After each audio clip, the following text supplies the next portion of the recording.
Morning guys, so this is our day 30 na out of 365. So today's run walk pa rin yung program ni Huawei. So pero this time 7 times na yung repeats, 2 minutes lang yung run, pero easy run pa rin yung gagawin natin. So ayun, come and join me, let's be active.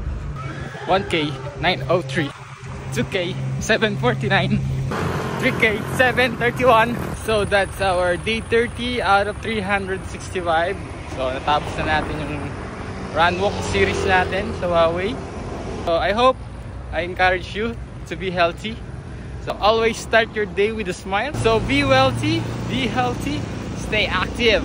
Always run for your life. Let's go.